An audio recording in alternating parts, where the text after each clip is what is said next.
Hello, welcome back to Quilts Bloom at Dawn. So as you can see, I have a full table again today. We have so much to go over. So the first thing I wanted to mention that we'll definitely spend some time going over today is our Galway Bay pattern. And actually, what I have on these two trays is all of Galway Bay cut out. We'll spend some time going over this in detail in a few minutes, but basically I've cut out not only all of the Galway Bay pattern, but everything that I need for the lighthouses. So we'll be going over this in more detail in a few minutes. We'll also spend a few minutes at the very end taking a look at our Sew Sampler box. I just got it in the mail and I'm excited to share that with you. But with October just around the corner, I thought it was a good time for us to go ahead and look at some fall projects. So let's get started. One of the fall projects that I'm most excited about doing is a pattern that I just learned about in the last couple weeks. And that's the pumpkin picking pattern by Kristina Brinkerhoff. And she's from Center Street Quilts. And actually this pattern was shared at a recent quilt meeting. We have a friend, her name is Autumn, and she did a trunk show for us. And oh my goodness, she showed us so many beautiful quilts from all the way from the very beginning of her quilting journey to where she is today. She's been quilting for, I think she said over 20 years, and she's amazing. But one of the quilts that she shared was this particular pattern, and I'm going to show you the one that she actually made as well. I fell in love with not only just her workmanship, but also look at the beautiful colors in this pattern. From the moment I saw it, I knew I had to make this pattern. So not only am I making it, I'm making it my first fall project. And I already knew the fabrics that I wanted to use. Throughout the year, I've been gathering some fall fabrics.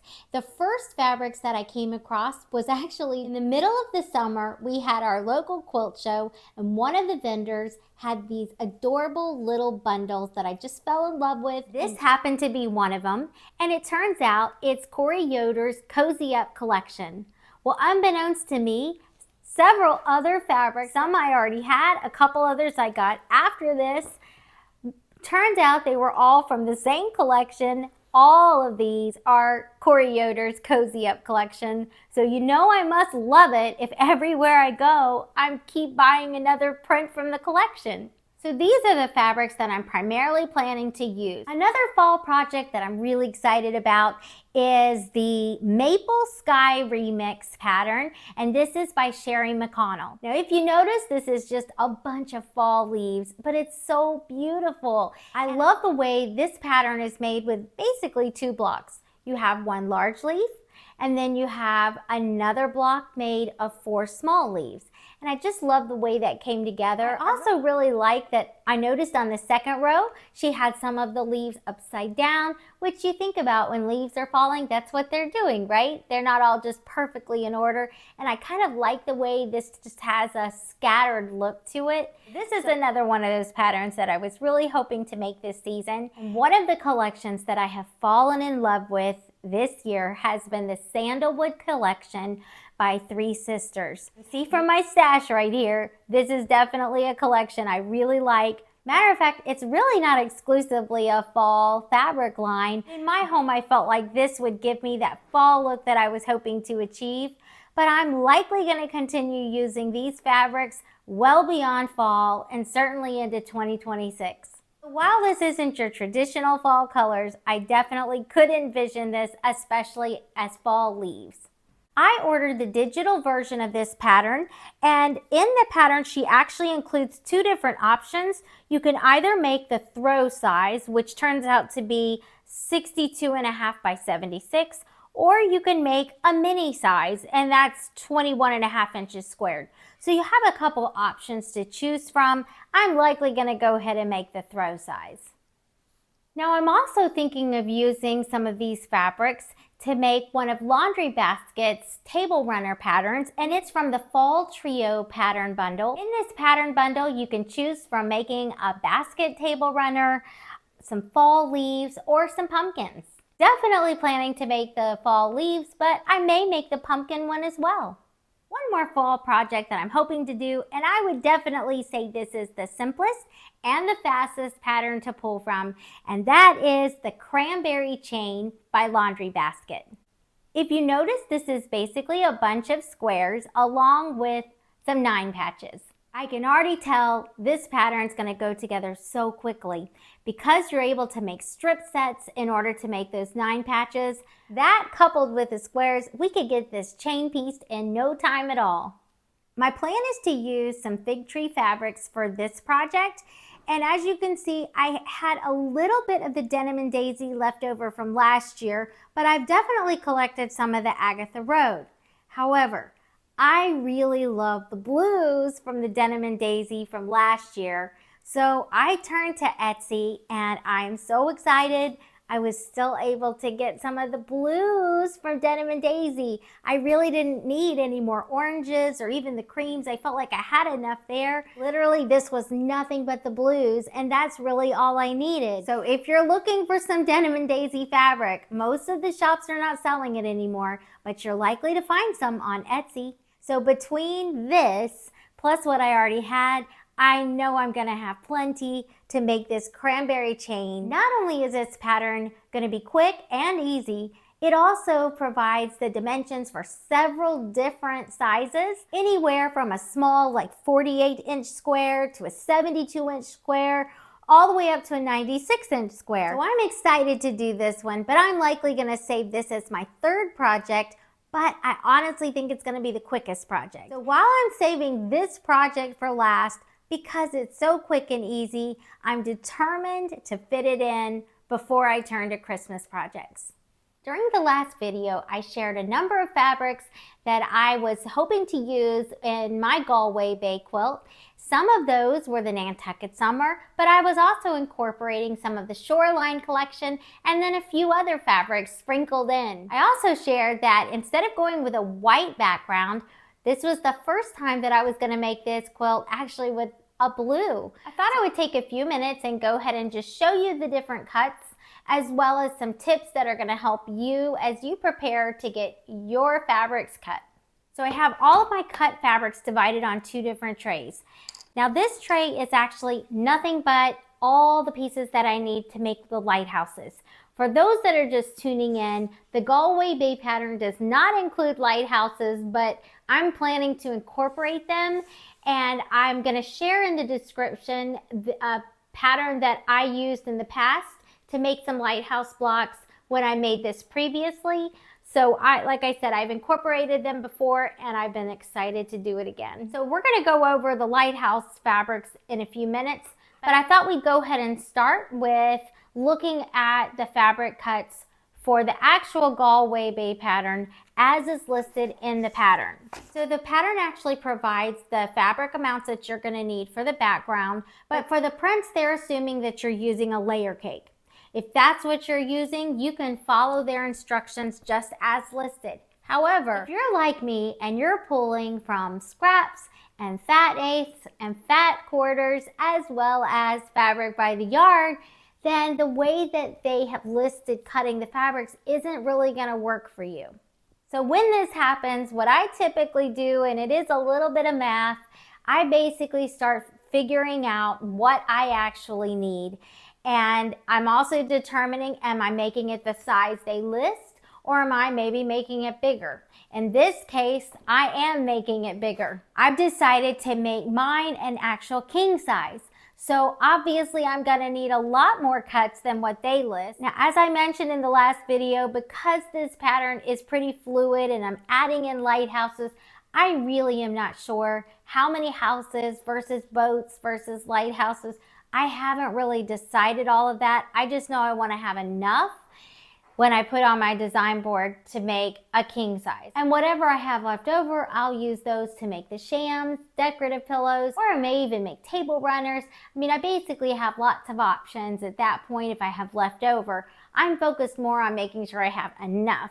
So I thought I would spend a couple minutes just sharing how I go about actually cutting my fabric. If you notice, I have letters assigned to all of my fabric pieces. That is not included in the pattern. That is something that I've listed to help me. So you don't have to do that. If it just helps me to go ahead and label it. And since I've got these adorable little alpha clippies from Fat Quarter Shop, I'm gonna use them. Go ahead and take you through all of the backgrounds that were cut first. So the very first thing that we cut, what I am calling A, is actually going to be the blank spaces on the quilt. So this, if you're giving it a title, this is empty spaces, or I gave it A. Now, because I don't want to give the actual dimensions of these pieces, obviously you will need to get the pattern for that. What I will just tell you is how I went about cutting it. For the empty spaces, what I actually did is I cut it width of this piece. So if you're making it the actual size pictured, which is a 74-inch square, you just need 3 strips. 3 strips cut this wide. If you're making a king size, you will also only need 3 strips this wide. If you're making it based on the pattern, you need a total of 21 of these blank spaces. I did want to mention for the A blocks, they're assuming that you're cutting 21 of these based on the way the pattern is listed. Now, for the king size, I actually only listed 24 of these. Now, the reason I didn't increase my blank spaces is I know that I'm going to be incorporating these lighthouses. Plus, I'm likely going to have maybe a few more house units or pinwheels, maybe even some extra boats. So I don't know that I'm going to need that many blank spaces. So for my king size, I cut 24. And I can always cut more if I need it. I'd rather come back and cut more than to end up with too much. So if you are planning to make lighthouse blocks, or maybe some extra blocks of some of the other features of the quilt, you can always cut less of this background and come back and add more later if you need it. All right, so what I have listed as B is actually what we're going to need to make our boats. The pattern actually calls for 6. For my king size, I went on ahead and cut what I needed to make a few more than that. If you don't want to end up with too many extras, then you might just want to maybe make 10 if you're making a king size. And I cut this the same way, where I basically cut my pieces this wide, and from one strip you'd be able to go ahead and cut all of the boat pieces that you would need. Next is the fabric that we need for our pinwheel blocks. So I have this listed as C. Per the pattern, you would need a total of 42 of these squares. You're actually making 21 pinwheel blocks. The pinwheel block unit is actually 2 squares. One is going to be the background along with your print to make the actual pinwheel. And then the other one is sewn to that, just a background square that's going to be sewn to that. So you have, this would actually be the size of your block. And so the pattern actually calls for a total of 21 of these blocks. When you're cutting your fabric, if you're using width of fabric, you can go ahead and cut 5 strips this wide, and this plus some of the scraps from cutting these other pieces should be plenty to go ahead and cut all that you need per the pattern. I actually ended up cutting 8 strips so that I'd have some extra pinwheel blocks for my king size. The next background piece is going to be used to make our houses, and I labeled that as D.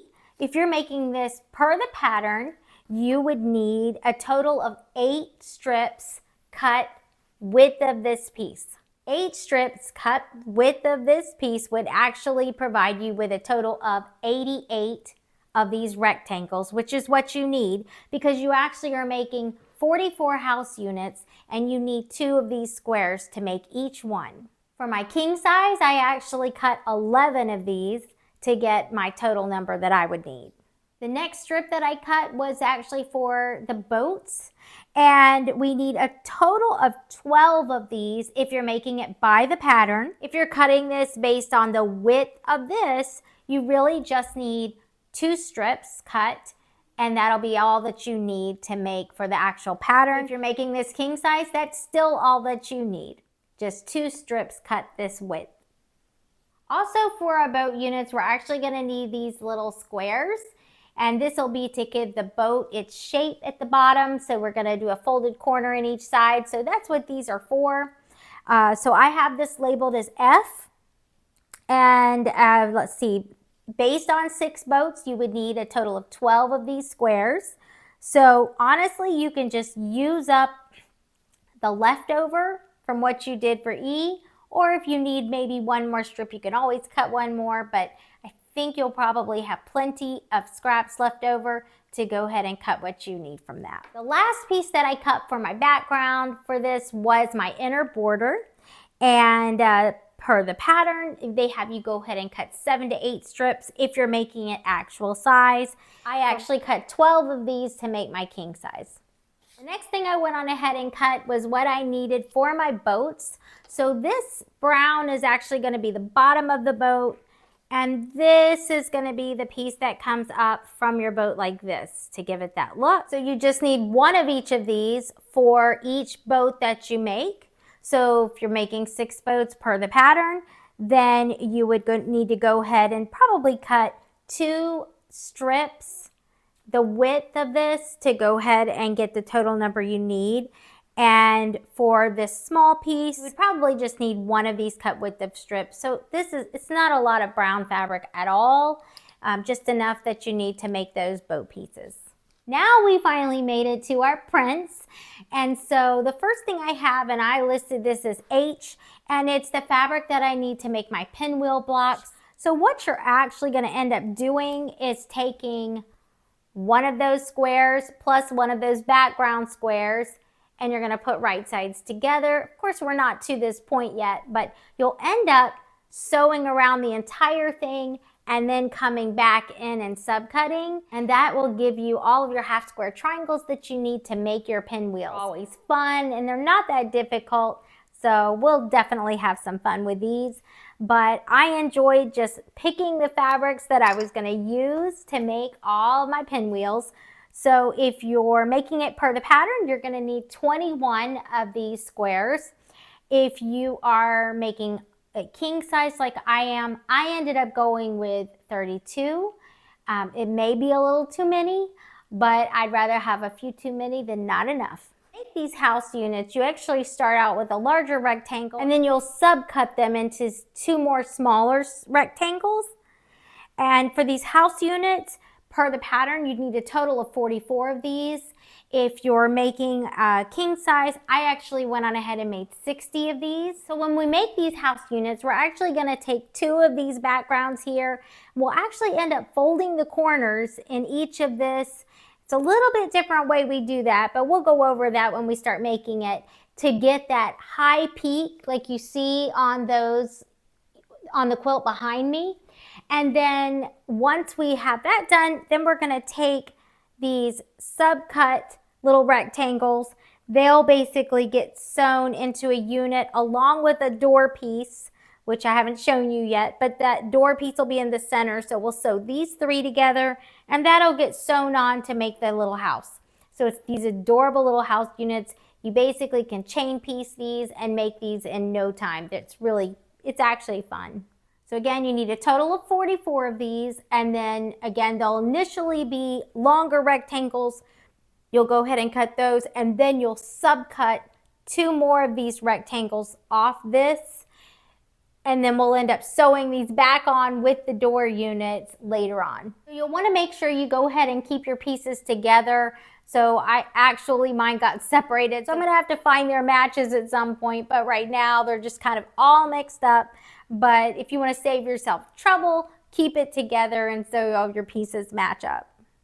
The next piece, which I have labeled as J, is the door units. So again, when you're making this is basically, it'll be these 3 rectangles sewn together. That's what's going to get sewn onto the bottom of those house units to give it, again, that little house look, except they're tall houses. For our doors, you need however many houses you have, that's how many doors you need. So if you're doing it by the actual pattern, that would be 44. If you're doing king size, I ended up going with 60. The last piece that I have cut here is for our boats. If you notice on the quilt hanging on the ladder, the boat that's pictured, there's actually a sail on either side of that brown strip. So these rectangles here are actually going to be used to make both sides of that sail.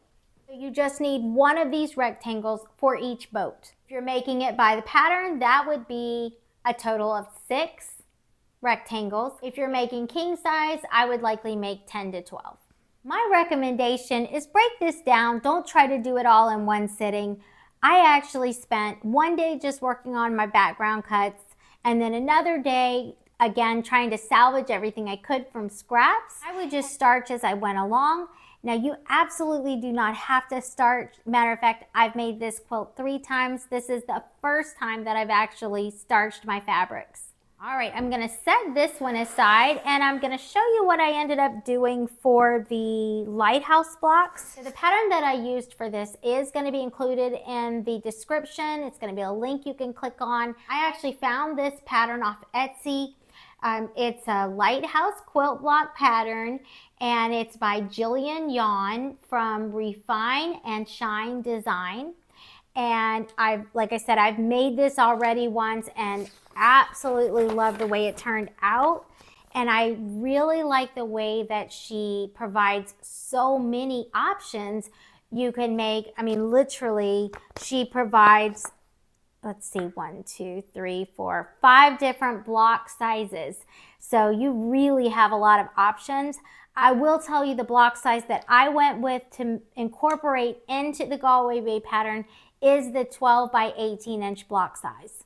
When I made this quilt the first time with these lighthouses, I actually incorporated 3 of those blocks, those 12 by 18 inch blocks, into the quilt. My initial thought when I made it was I was only gonna include 1, but when I added that 1, it looked so good that I just felt like this needs even more lighthouses, and so that's why I ended up with a total of 3. If you're making this to incorporate into the Galway Bay pattern, honestly 3 was a good number for this quilt. However, if you want to have more open space and maybe just have 1 lighthouse as a focal point, just make 1.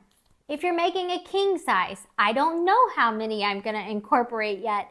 I'm thinking I will likely include 6. That is what I'm kind of just thinking I'm likely going to do. But because I haven't made this before, I'm literally going to wait till I kind of start putting it on the design board to see. But just when I'm envisioning it, I'm thinking it'll probably be 6 lighthouses for the king size. One thing I did want to show you that I changed up a little bit. They have here the light itself, which they have listed as PC. They have you go ahead and do a softer yellow on either side of it, like it's the light shining out. I personally don't like that. I prefer it to look more like this example, which is just the lighthouses lit up and then it's just the background on either side. And so that's how I'm making mine. So it's just your preference. If you like to have that look where it's a soft light coming out from the lighthouse, you'll want to go ahead and include, when you cut your pieces, what they have as C pieces. You'll want to make sure you cut 2 more that size out of that soft yellow. Or if you don't want that, then you would cut 2 more pieces of the background color that you're using. So besides the light, you basically have 3 different colors used to make this lighthouse, plus all of your background pieces. When you're cutting your background pieces, most of them have you go ahead and cut 2 from each piece, and that's because you're going to need whatever you're putting on one side, you're going to need it on the other side again to balance it out.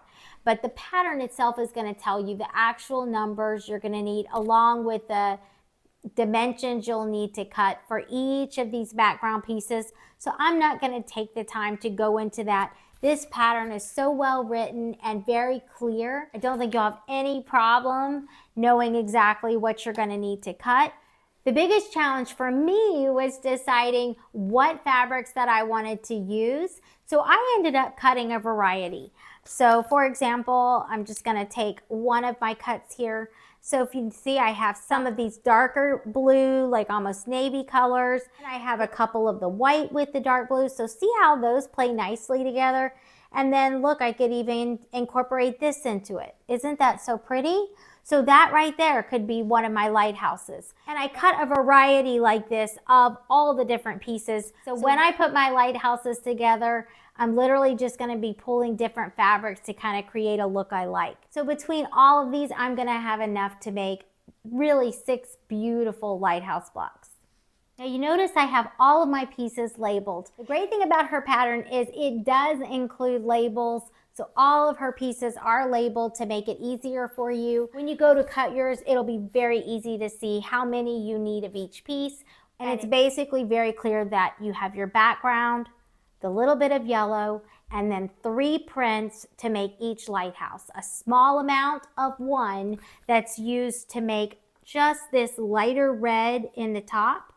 And then you have what they're showing as a darker red to make these pieces. And then what they're showing as the white to make those pieces. That's it. So really, you're going to obviously pick whichever prints or colors you want, but it's basically 3 different colors that you're using, or 3 different prints that you're using to achieve that look, basically. I didn't actually take the time to cut all of this on camera. I wanted to just kind of explain how I went about cutting it, but I will be showing each step of making not only all of the Galway Bay blocks, but also the lighthouse blocks. So I encourage you, if you're making this Galway Bay pattern and the lighthouse blocks, go ahead and grab and cut all the fabrics that you're planning to use, and join me as we make this beautiful quilt.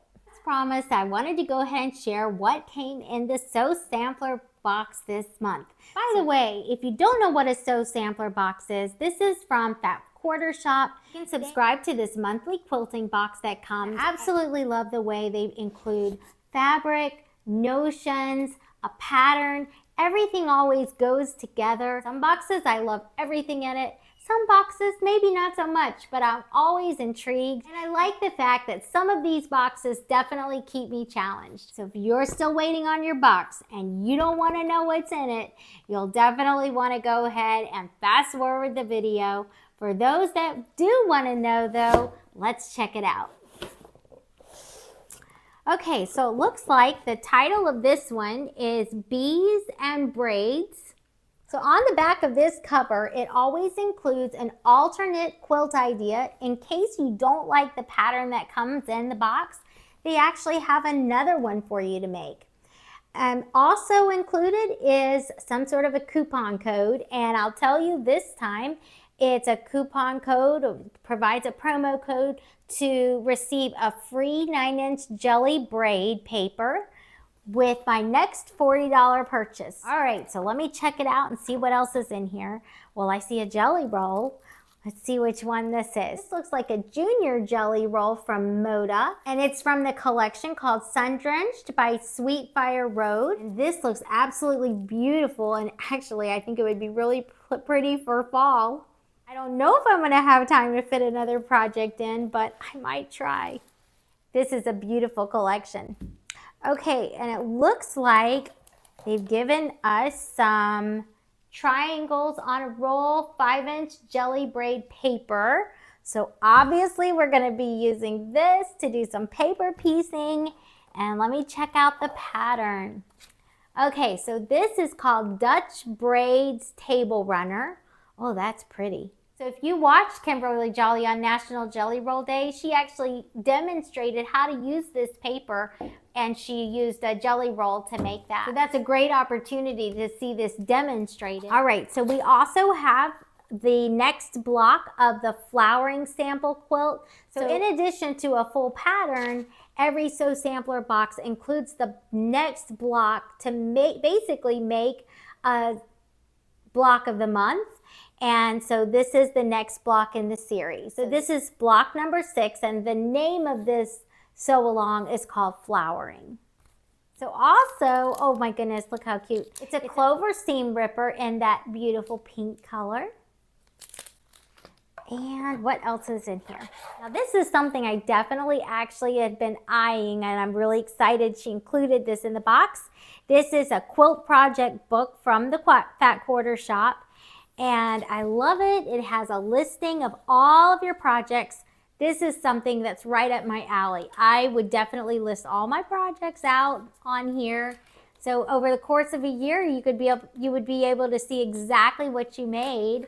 And then behind it is the fabric that you selected for each project one, the designer, the pattern, who quilted it, the size, when you started it, when you ended it, and check it when it's done. So it's just the critical information if 2 years from now or 3 years from now, you'd be able to go back and look and see exactly what you did. So honestly, you could keep this a running total and just keep using it long term, or you could just start a new one each year if you do a lot of projects. So this is a really useful tool to just provide that critical information you'd want to know if you're looking back. So I will definitely use this.